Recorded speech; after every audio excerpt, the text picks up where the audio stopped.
So I mainly use two programs. There's a lot that you can use, but for me, I mainly use Twitch Studio and OBS, and it's because those are the most readily available to me, and they're usually the easiest. And there's also Streamlabs, which I'm not a big fan of because it's a little bit confusing to use. Honestly, I agree with Waffles. I don't think Streamlabs is the most user friendly at first. That's why I'm here to teach you how to use it so you can get the hang of it and so that you can get good at using Streamlabs and so that your streams can look good because I think Streamlabs is one of the best looking streaming and recording platforms. I also just wanted to start this off by saying that I'm not using Streamlabs to record this video, I'm using OBS to record this because if I wanted to use Streamlabs, then it would look something like this. This is what it would look like if I wanted to use Streamlabs to record. You would just see the same thing over and over again and it would look kind of weird. Okay, so this is how my streamer videos normally look. You see the little bar on my webcam, I have it down in the corner, I have everything set up. I'm going to show you how to get to a point like this, or maybe even better. I know all of this looks very confusing, but I'm going to go through all of it. Everything's going to make a whole lot of sense. I promise, just follow me through it, and you're going to be a Streamlabs pro. Alright, so you can see I made a new scene down here. I just did that so I can make new sources and not mess with my own setup, and I can show you how to get started and set up a basic stream. So there are a few very important things that you're going to need.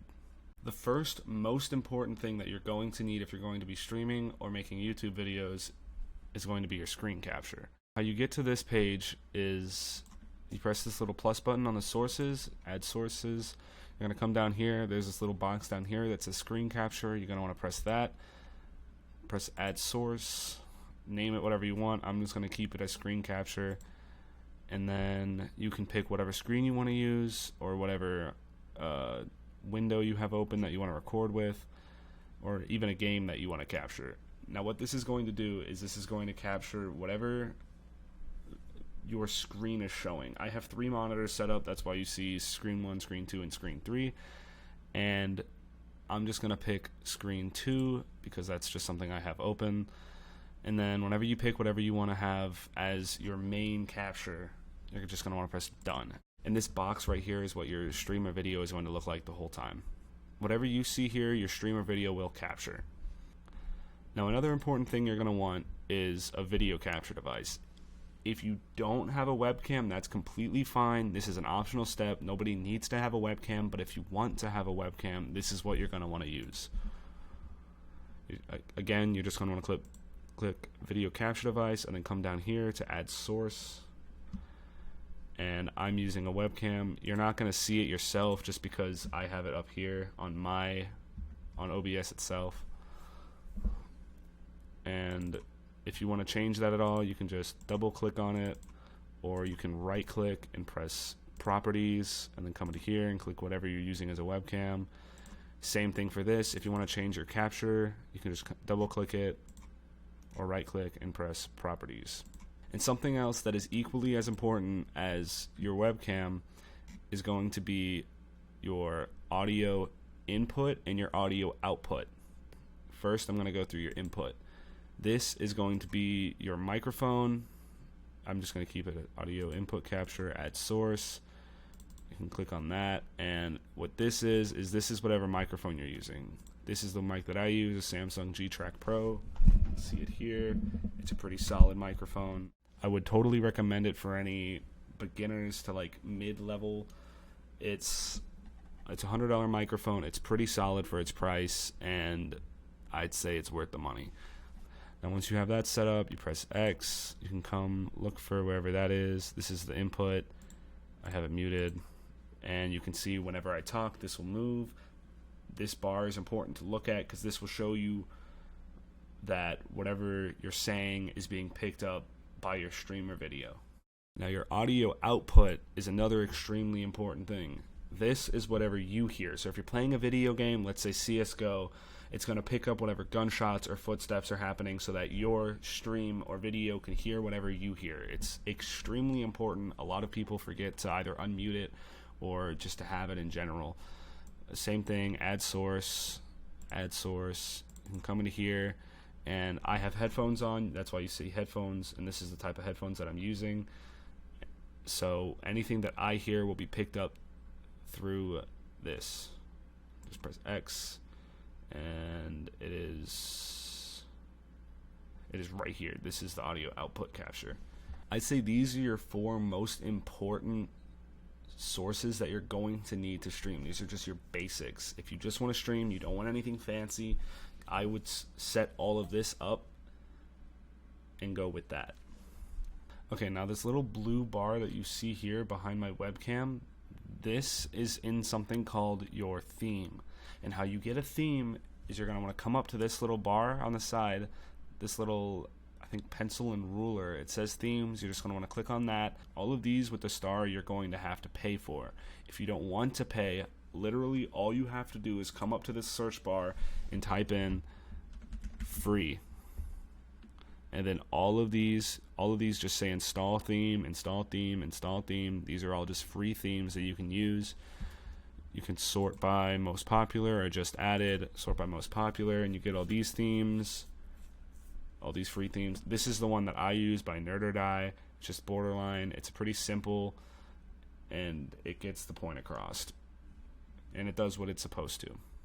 You get all these cool overlays. You have a stream is starting overlay, and you can set up your schedule. You can come in here and edit these just by clicking on that, then press properties, and then you can just type whatever you want into these. That's how you edit all of these texts. Same thing with these. If you click on this, you can come down to social media. You can just double click on that, and then it'll bring you down to this editable content blocks, and you can just edit these the exact same way. Click on that, double click on that, click on the text, and then double click on the bar down here, and then edit it, and then it'll change whatever you want up there. And that goes for all of these. You can edit all of these however you want. You have a stream will be right back. You have a stream is ending, stream intermission, and you have your in-game. Your in-game is what you're going to be using the most, so this is what I'm going to be editing. This is what I want to be showing you, what you should be changing. Everything after this point is all completely optional. If you don't want to do it, you don't have to. If you want to end here and you just want to have your overlay and you just want to have your webcam and you just want to have your screen grab, completely fine. All of this is unneeded, but it does help with a lot of chat interaction, and it's a lot more appealing to the eye. So first is your alert box. I'm going to show you what this does first. What your alert box does is it alerts you anytime somebody follows or subscribes or donates or hosts you, and this is what it looks like. This little guy shows up. It says Unicorn Redneck is now following, and that's that. And then after a few seconds, he goes away. And how you add that is you press this little plus button, you come to Essential Sources, and then go to Alert Box, and then you would add source. But I already have it, so I'm not going to add it. And if you ever want to edit that, you just double click. You can change how it shows up. You can change what shows up in your notifications. You can change the background. You can change the colors. Next, I have this chat box set up. Same thing, if you want to add that, come into the plus button, come down to widgets, come down here, and then press chat box, and then you would press add source. And what this does is this will have whatever chat shows up just pop up wherever you want it. I have it above my webcam. I think it just fits nicely right there, so anytime anybody types in chat, it'll just show up right there. You can change what shows up. You can change the background color. You can change the delay. You can change messages that show up. Next thing I set up is my event list. Same thing, if you want to add that, press the plus button, go to event list, and then press add source. What this does is this shows up any events like this right here. It just shows up anybody who donates, anybody who subscribes. You can change what shows up.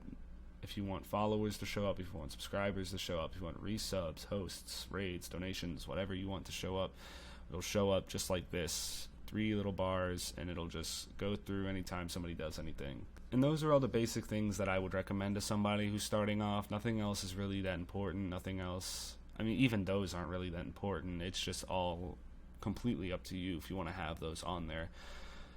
Nothing else is extremely important. If you want to, you can come in here, search through this. If you want me to explain what any of this means, you can just leave a comment and I'll add stuff.